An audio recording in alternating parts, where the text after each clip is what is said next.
भैया एक आइसक्रीम दे तो दो। गाइस वीडियो देखना आखिर तक, तू अभी तक आइसक्रीम ही बेच रहा है, तेरी यही औकात है। देखना गाइस Yes, किस ma'am. तरीके से लड़की इसकी बेइज्जती करती है, और देखना गाइस आखिर में क्या होता है।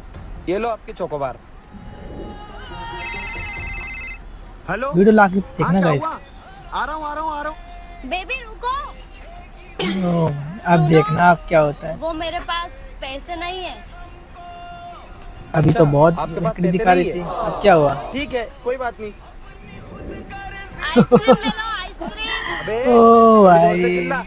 वीडियो अच्छी लगी वीडियो को लाइक करना, कमेंट जरूर करना।